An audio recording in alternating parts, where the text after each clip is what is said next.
Good afternoon, ladies and gentlemen. I'm John, this is Media True Nerd, and welcome to the Town of Light. Last time, well, somebody, though I don't exactly know who I am, I can't look down and see myself or anything, somebody, what I think is a female of some description, came to this mental asylum where a girl called Renee and her doll Charlotte were locked away in 1930s and 40s. It's 2016 now, we know that much, and somebody has returned here who's connected to her. It might be her, but if so, she'd be a very grand old age at this point. And we know some terrible, horrible things have happened to her, like she was only put in here in the first place for causing public scandal, i.e. presumably either for being raped or becoming pregnant from said rape, and then suffered further sexual abuse inside this asylum. And I believe at the very end of last part, I saw I might be able to sneak around the corner from here to a new area I couldn't see before. No, I can't. I can't get past here. Right, so yes, there's still quite a few gates blocking some progress at the moment, so there's some areas I can't get to. But I think if I head through the front door and head left into the Tranquil ward, where I have to find my full medical history to figure out what actually happened to me, I could see a way out to get into the rest of the garden from there. So let's head back into the this old, seemingly abandoned mental asylum. Head to the left to the Tranquil ward where I was transferred because though I was a little bit unstable, and in all fairness I believe that instability was entirely caused by my treatment here and nothing more. Hang on, this is the right way, right? The park at the back and then down towards the kitchens. The park at the back and then down towards the kitchens. Oh, I need to get out of the back now. Well, how am I going to get out of the back? Is there a back door somewhere? Aha! This door here is now open, so I can get to the park. This is the road we used to take. If she hadn't been there, in the park on that bench in spring for all those days, it was like escaping nature. She talked and smiled. And then there were the kitchens. Sometimes we stole something to eat and went straight back to the bench to eat it in secret, and we laughed.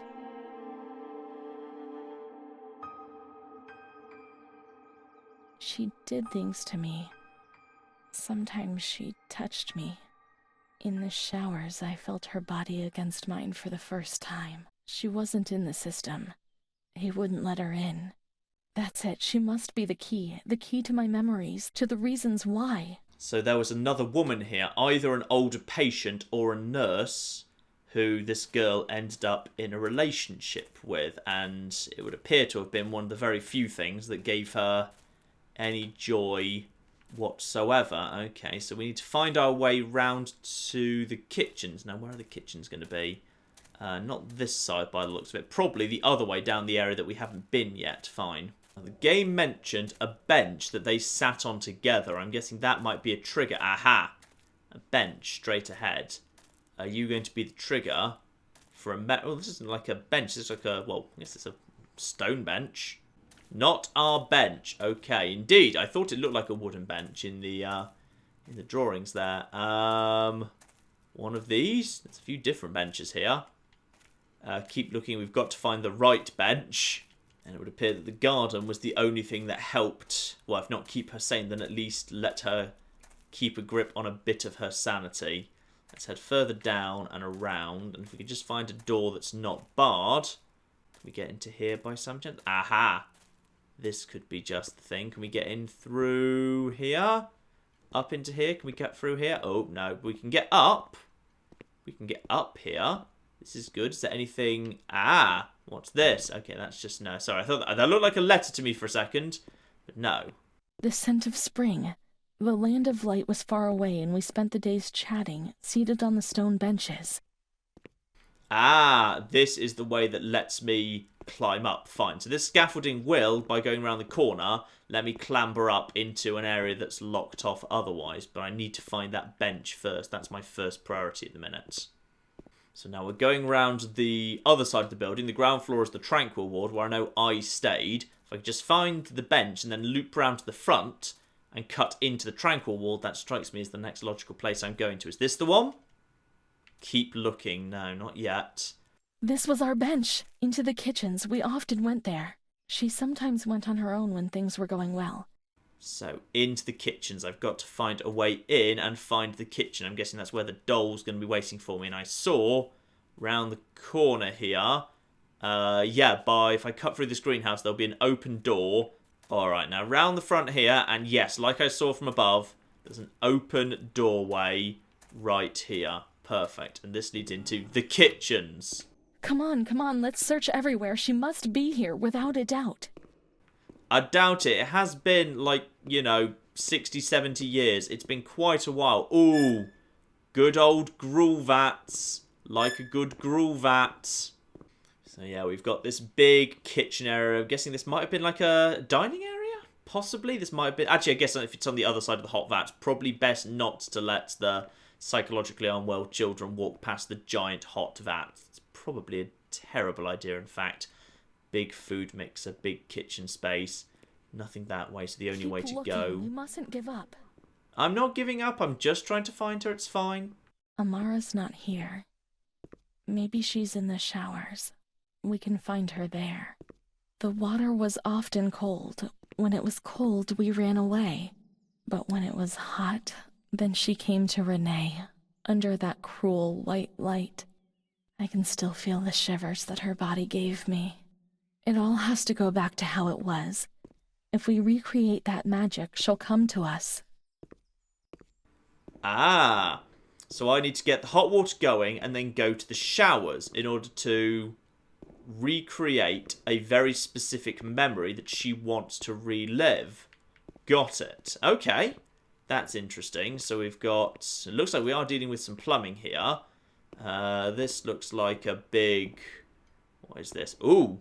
Oh! Close up whatever this thing is. Turn the big widdly thing twice. Turn a valve. Pull a big switch. And then push a button.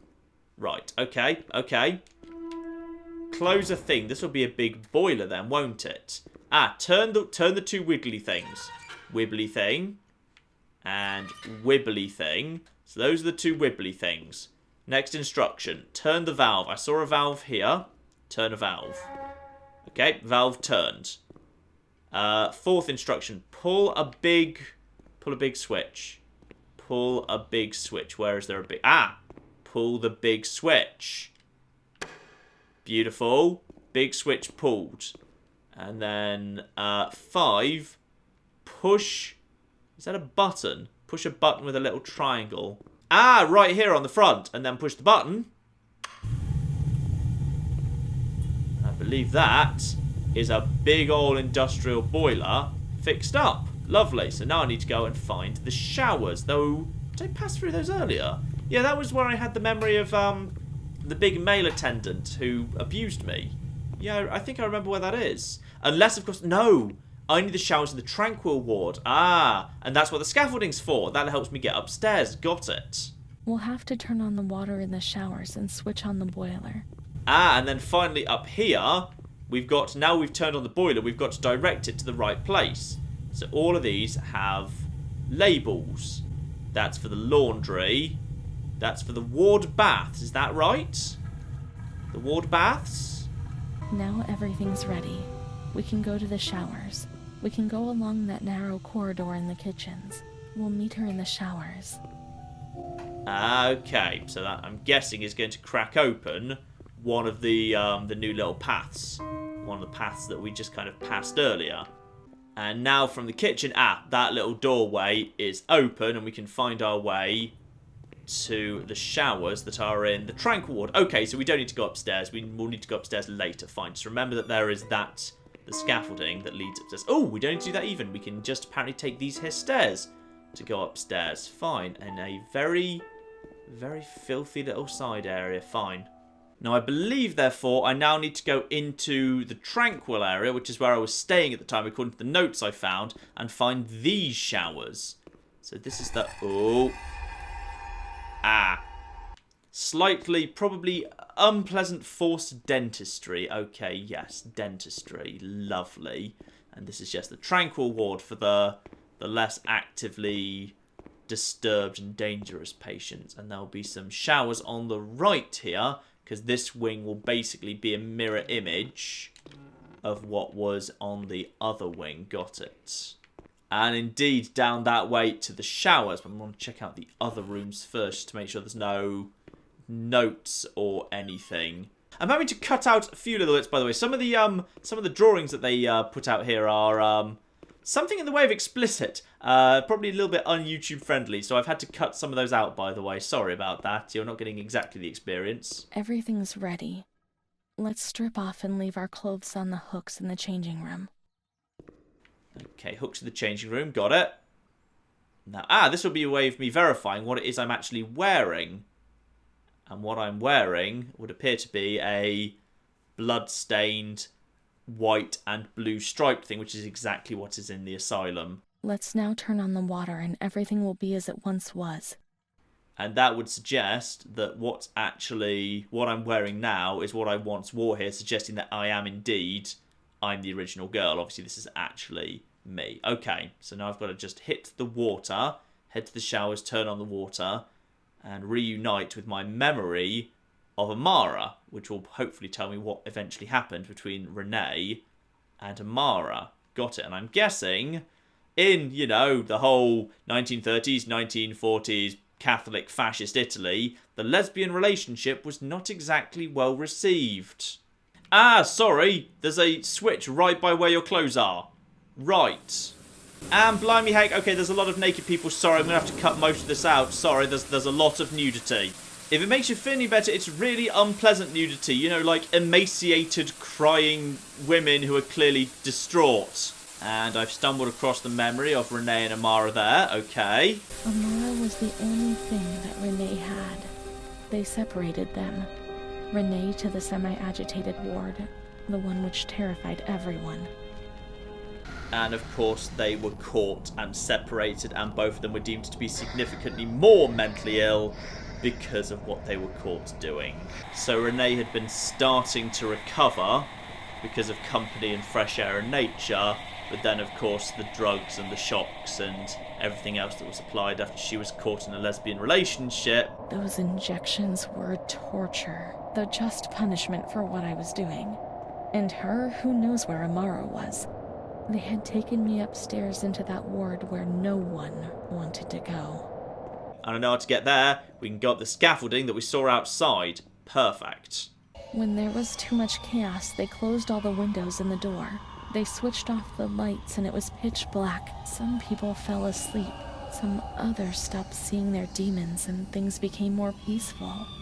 So I've actually come up here, and actually the front door, and just from the upstairs landing, was actually open. So we'll need to see what the scaffolding was actually for later. Okay, I'll need to check that later, because I assumed that would be, but I just wanted to check that the front door wasn't open first. And indeed, in the end, it was. And this will be her ward then. Fine. And the end here. What is this? Oh. Unpleasant things done to people. Lobotomies, perhaps? Are we getting into the really horrible bits and pieces now? Montefascoli, 20th December, 1941. Dear Director, please let me know how my daughter, your patient Renee T, is doing. I've written to my daughter several times, but without getting any reply. I'm very worried, and since I've been ill for some time and I'm not fit to come and visit her, please do me the favor of letting me know when it will be possible for me to bring my daughter home. Your humble servant, Ada T. Bring this letter to the attention of Dr. C so he can evaluate the possible discharge of the patient. So my mother's name was Ada, and interestingly, she was actually writing to the hospital looking to get me released. So she didn't just want me locked away forever. She didn't just hate me as much as Renee seems to have assumed that her mother hated her, which is kind of the implication that we've got from how Renee talks about her mother. Renee seems to think that her mother just despised her, but this hopefully will be where Renee was staying. It's the only room that's open. And suddenly there's terrifying skull bunnies. Lovely. Lovely. Let's close the window shutters, the door, and switch off all the lights. We want darkness. We're trying to recreate what she was saying before. We're trying to recreate the darkness that they created when the patients got out of control. So we need to make this room... Oh, bloody hell. I don't want to close all the windows and the doors. Are there electrical lights in here? Oh, the electrical lights don't appear to be on. Close the windows, close the doors, and then we're going to turn off our flashlights. I really don't want to do this, but alright, here we go. They put a straight jacket on you.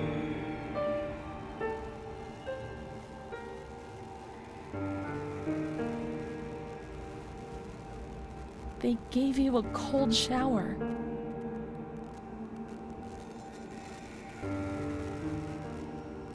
They suffocated you with a sheet.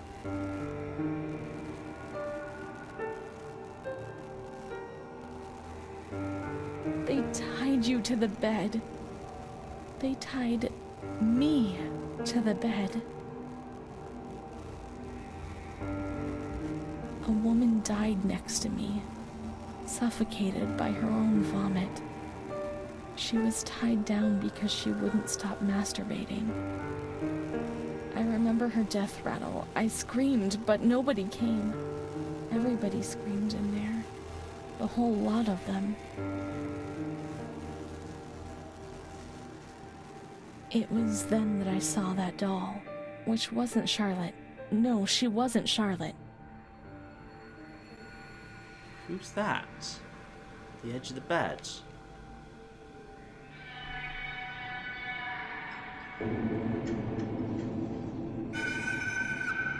My father? I thought I didn't have one.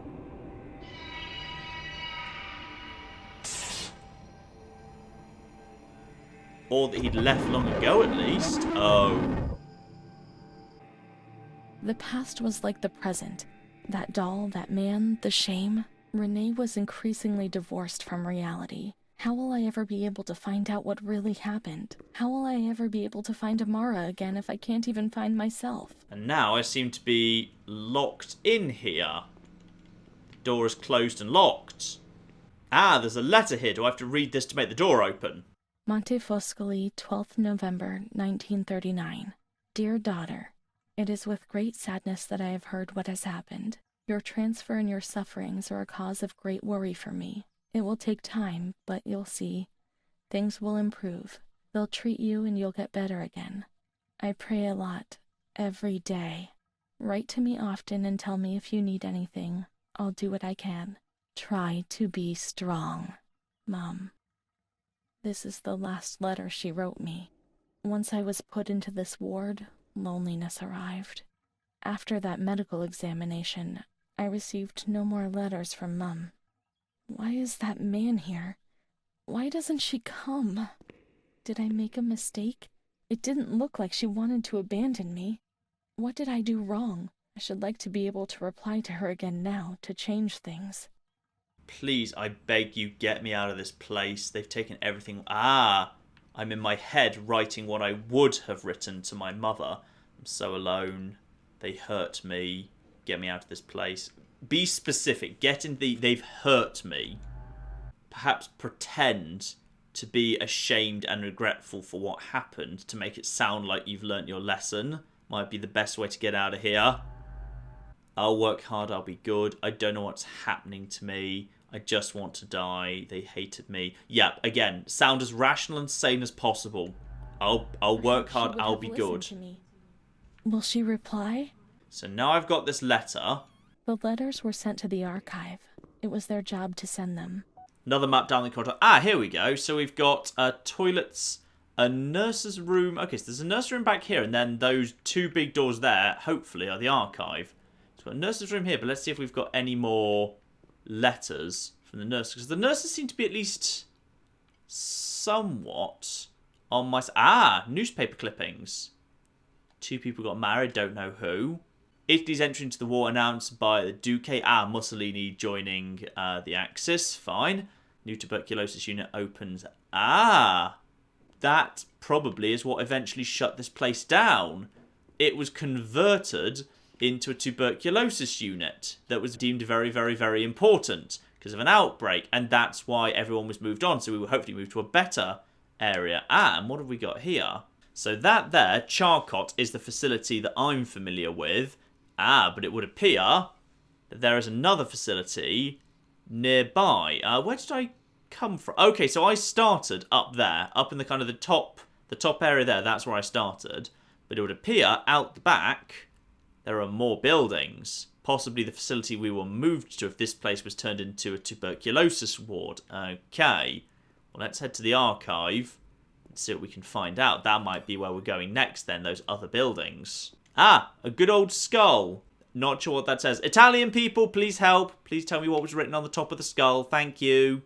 I'm going to be honest, this unlisted room does not look much like a flipping archive for letters.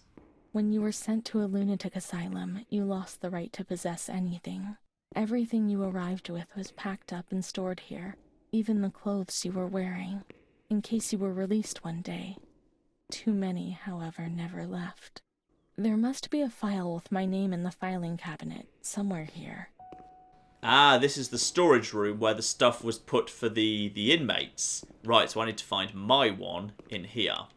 Here we go. Renee T. I still don't know what my surname is, but I know it was... Yeah, it was supposed to be T. Dear Mother, please, I beg you, get me out of this place. It frightens me so much. You were right. I know I was wrong. I realize I'm so ashamed. If you only knew how much. But now I'll behave well. Sure, now things will be fine. I'll work hard. I'll be very good. Your daughter, Renee. This letter. It was Renee's letter, just like when it was written, but it was never sent. Why? Why did a thing like that happen? I've received your letter, Mum. You tell me to be patient and strong, while I only have fear and pain, and you no longer write to me. If only these lines could be my soul and tell you what's happening to me. The kids want to kill me. They all look the other way, and they tell me what I must do. I don't understand. She helps me, but what have they done to her? Can you tell me? Will you help me? Renee. Montefascoli, 7th July, 1940. My dear daughter, I have received no news from you. You haven't even dropped me a line for months. Unfortunately, I can't afford to come and visit you. I've no money for the fare. Do you remember Mr. Onofrio? He'll soon be coming to Volterra on business. I've asked him if would be kind enough to ask the director to have news about you. I hope when he comes back, he'll be able to give me good news. But write to me. I know that I was strict with you. You have to excuse me. I didn't realize. I've given Mr. Onofrio a new doll for you. You told me that you lost yours, and I know you loved it so much. It's not as nice as your Charlotte, but I hope that it will comfort you nonetheless. Keep your chin up, daughter. Things will be fine. You'll see. Mum. Montefascoli, 12th October, 1940. Dear daughter, I've written 2 letters to you and have received no reply. I await a letter anxiously every day. Mr. Onofrio has come back. He brought you the doll. Do you like it? He told me he didn't manage to speak to the director, but he did see you. I pray for you every day. Don Gino said a prayer for you during Sunday Mass. That was lovely, wasn't it? I've made up my mind, Renee. I'm going to bring you home. I've already written to the director. I told him that I'll take care of you. At the moment I'm not well and can't work, but I'll soon get better. You'll see as soon as I'm up to making the journey, I'll come and get you. I know you're suffering a lot, but bear up, I beg you. Mum will come to pick us up, won't she? Mum is good, but she's not well. That's why that man came. She also sent us the doll. I could have played with it and talked to it, waiting for her to come. But Renee never brought it with her. Perhaps she has been kidnapped like all the others and will be locked up here somewhere. So yes, the letters that I sent to my mother begging for help, and the letters my mother sent saying she wanted to come and collect me, and I saw that one down at the very far end of the hallway, were never delivered. So the question now is, can I find the doll in one of these here areas, in one of these like little these little cubby holes or cupboards. Let's look for the second doll. It'll be among bundles of the patient's things. Aha, here we go. So now I move the lad to the right place and grab this. Now we can open the bundle on that table in front of the window. On the table in front of the windows, the doll that was never delivered to me. I'm guessing that will trigger a memory. Here we go. So a doll that was supposed to be not just... and some new clothes and everything as well. Some nice shoes. See, Mom was good. I was bad. Mom was worried about Renee and Charlotte. I abandoned Charlotte. We've abandoned her. Did I? I thought Charlotte was taken from me by the warden who raped me. I thought that was what was going on in the flashback, so... Okay. Let's look for Charlotte. We have abandoned her. She will always remain where we abandoned her. Beneath the hot lights. We didn't abandon Charlotte. We found her and we put her in a nice comfy place. She's at the, the surgical place. It's going to be right back at the beginning here, so I know exactly where that is. That's actually close by. We'll be able to pick that up. Yeah, pick her up as we kind of pass by. It's one of these rooms right here. Here we go. Charlotte under the lights. There we are. Hello, Charlotte.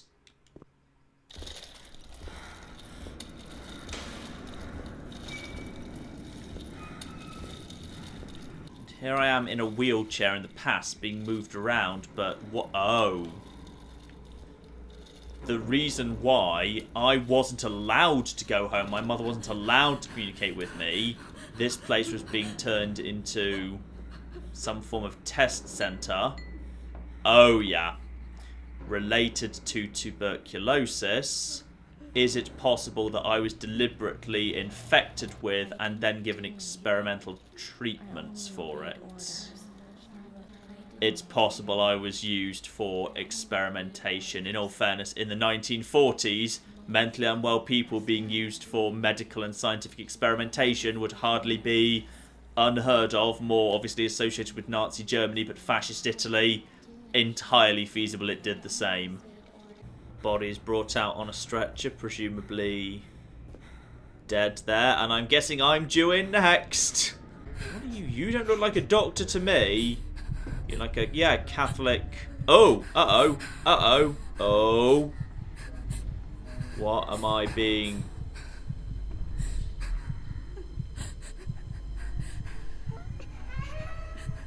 What did he just do? And the shock treatment began, I'm guessing.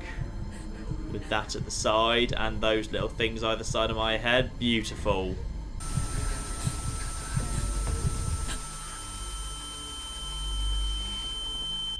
And indeed, here I was. The same place I found the letter from my mother. What was that doctor writing, sitting at his desk? And a report has now appeared on the other side of the desk where the doctor we saw in that flashback was sitting fine. 7th September, 1938. The patient frequently indulges in recriminations expressed in an explosive tone of voice.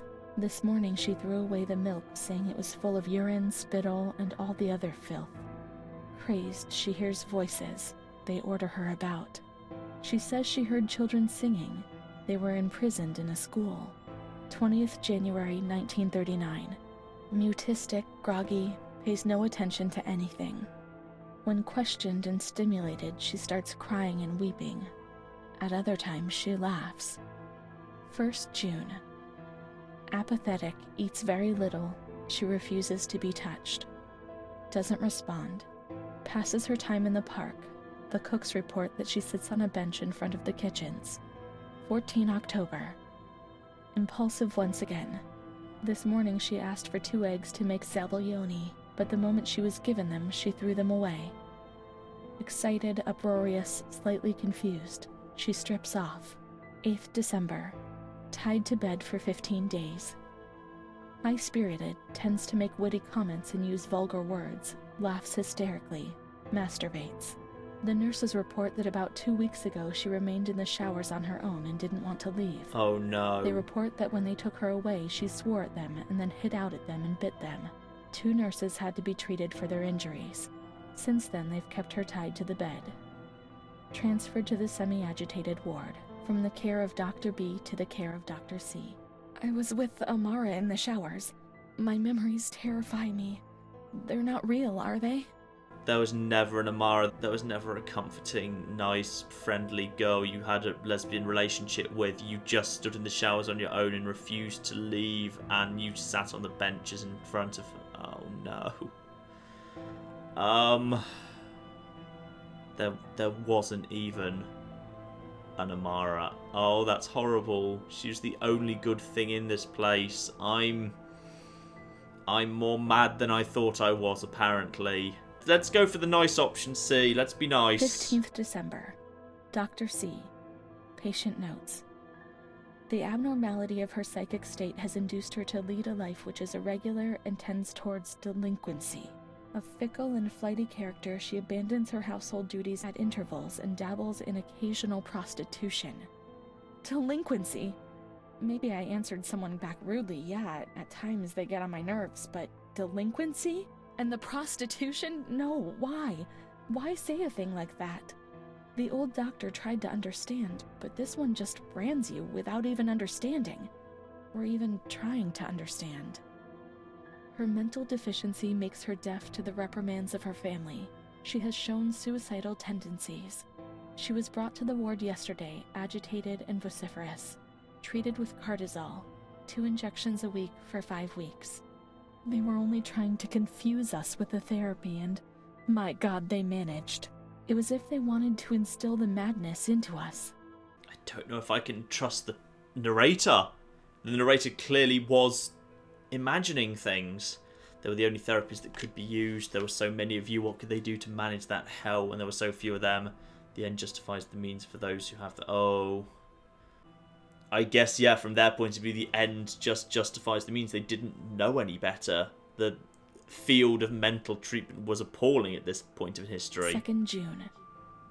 After a long period of calm and improvement, the patient is very agitated today and vehemently refuses to submit to a gynecological examination. She swore and cursed those who generated her, flailing her arms and hitting out. The patient, according to reports by Dr. B, has been subjected to periodic checkups since she had a spontaneous abortion about 2 years ago in her 3rd month of pregnancy. Conception occurred after she had sexual intercourse with a stranger who sneaked into the hospital park. As detailed in the charges filed at police headquarters in Volterra, a copy of which is attached to these clinical notes. ES therapy. That's how the reality is hidden. It's all carefully planned.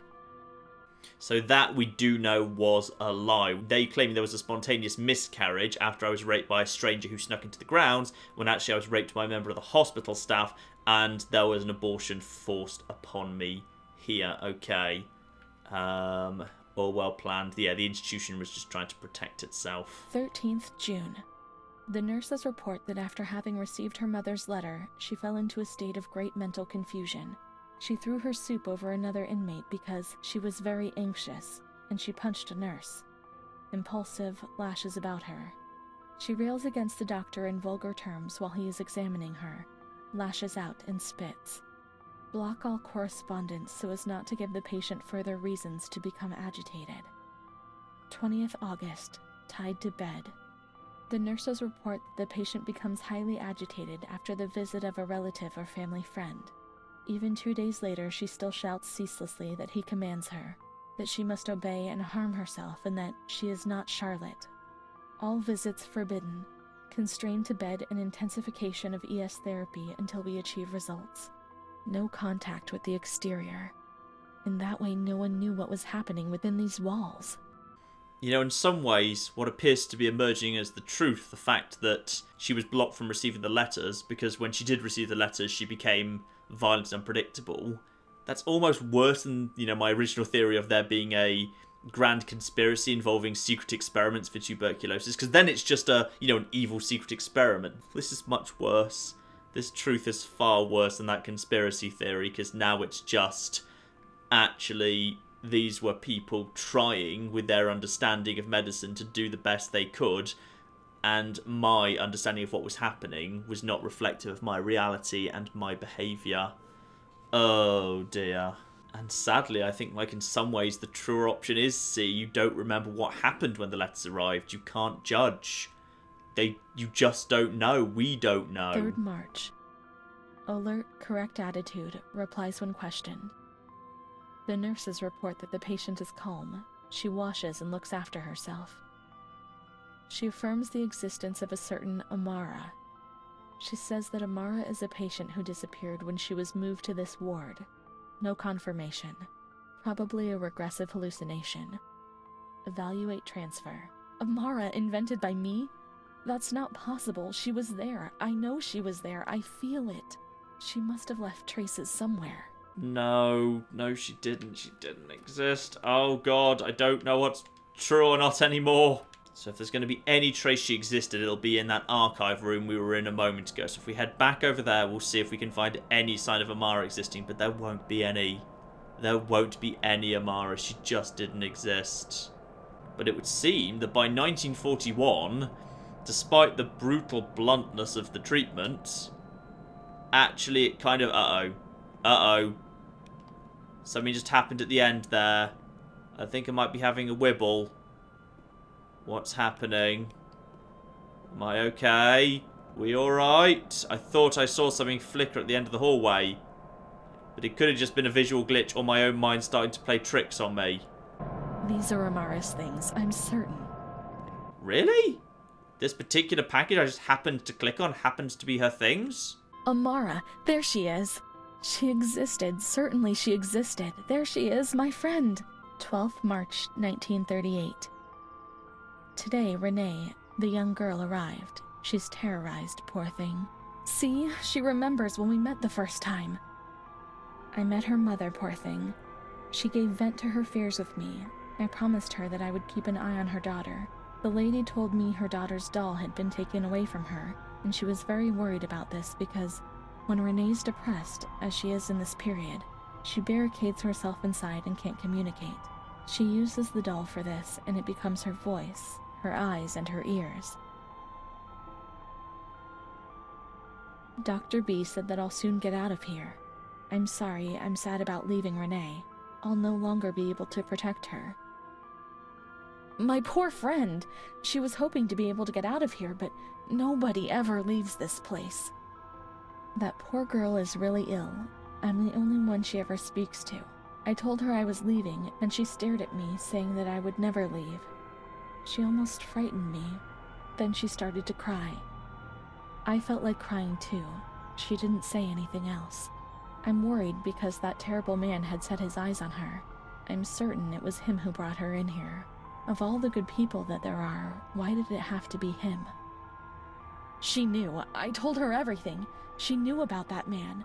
That's why they wanted to make her disappear from my life. But I had advised a nurse friend of mine to keep an eye on her, and I'm sure she'll do it because she's a good woman. She did. She wrote that letter I found. Her friend, the nurse. I think I remember something. She worked in this ward. Yeah, I found that letter downstairs. The letter which she wrote to the director trying to warn her. But it sounds like Amara was just released. She was just released because she was better. There was an Amara, but I wasn't in a relationship with her. After she left, I just kept imagining she was still here. Oh, but she wasn't. She was gone. She looks like she actually made it out. Let's search for the nurse's traces in the nursery room on the first floor. Yeah, here we are. The things I'd already found. So there's this, the photo, the thing here, the thing about the entry into the wall. Oh, the music box. That wasn't there before. If it was, it wasn't making noise. She mainly worked in the Marigliano pavilion. Let's get out of here and look for that pavilion. Here, Renee was alone. Charlotte had abandoned her. Without Charlotte, Renee couldn't communicate with the outside world. Mother knew that. And indeed, we come back to this thing here, which is we now know exactly where we are supposed to be going, which is that pavilion down there to take this music box down there. But it looks like this game is much bigger than I thought, because I assumed it was going to be like one of those really, really short games where it was just this facility. But it would appear that there is a pavilion down there, another kind of building over here, and indeed, I'm guessing ultimately, probably the conclusion up at Campo Santo, because over in that flashback, I saw what looked like a monk of some description was present in the operating theatre for some reason. So I'm guessing eventually, at the end of the game, we'll get to go back to Campo Santo and see what the church's involvement in this whole deal was. So back outside, and now part of that fence has just kind of fallen over and opened up the way to take us to indeed a pavilion and the other facility, the second facility, the big one, Ferry, as well as, I'm guessing eventually, the church itself. So let's at least head round to the pavilion and see what that looks like. And indeed, here we are, the second facility, the Ferry facility and the pavilion itself over here. So two big old buildings I haven't even gone into yet. Oh, and we've got a memory. She's kind with everyone, even with me. When I saw her, I felt a little bit better. The sick children laughed and played with her. Not even they could frighten me. Don't bother Renee, she's a princess here, didn't you know? She told stories. She said there was a war out there. However, they looked at me and frightened me.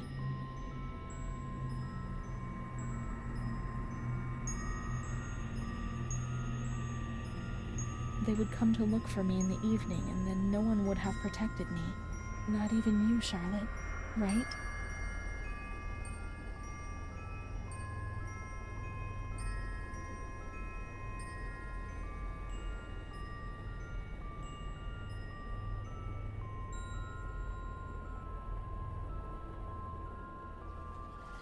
Oh, what the? What? Car just drove away. Let's follow the hearse until we reach the graveyard. Right, so we're not visiting here at all. We're going after a hearse. Ah, yes, Campo Santo. We're going to follow the hearse all the way up to the church. And there the hearse goes. We're right back at the very beginning of the game now. And it looks like we've found our way to Campo Santo. And I'm guessing, as this is the religious building, the graveyard will be somewhere around here. And round the far end, a gate. We open this. Yes, we can. Open the gate up, and we've found graveyard. But why did we come here? Why were we following the hearse? What's in the hearse? Well, I can't interact with this hearse in any way. So let's have a look-see around some of the graves. See what we can find here. Ah, there's the building itself here. The building, which we can open up.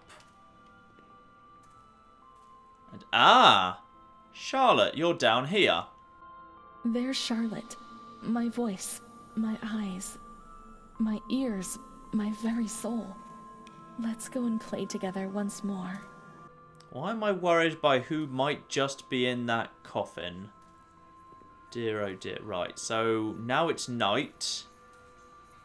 We're in a graveyard. Always a good place to be at night. Alright, ladies and gentlemen, as I'm increasingly worried that Renee herself may be dead, and that raises the interesting question, who the hell we're playing as we make our way following the light back to the main facility, I'm going to call it a part there, and we will pick this up very soon to finish off the Town of Light. But if you are interested, I thoroughly recommend you go and pick this up yourself if you want to know what happened now and maybe have a bit more of a thorough explore than I do, because I know I don't explore every nook and cranny, so I know I miss certain little bits of detail, so I've almost certainly missed a few letters, documents, and memories, and so forth. But yes, the conclusion coming up very soon, ladies and gentlemen. But in the meantime, I've been John, this has been Many a True Nerd, and this has been the really rather good, and indeed quite horrifying, The Town of Light. Thank you very much, and goodbye. My milk gave me a sign, and it said tomorrow you will do something that will change your fate. Is my character simultaneously using a phone, using a laptop, smoking, and driving in a rainstorm? Hello, headquarters, I've got a problem. Yes, it's the milk again. Sorry, what were you saying? I was looking at this biscuit. You know what, mate? I'm confused too.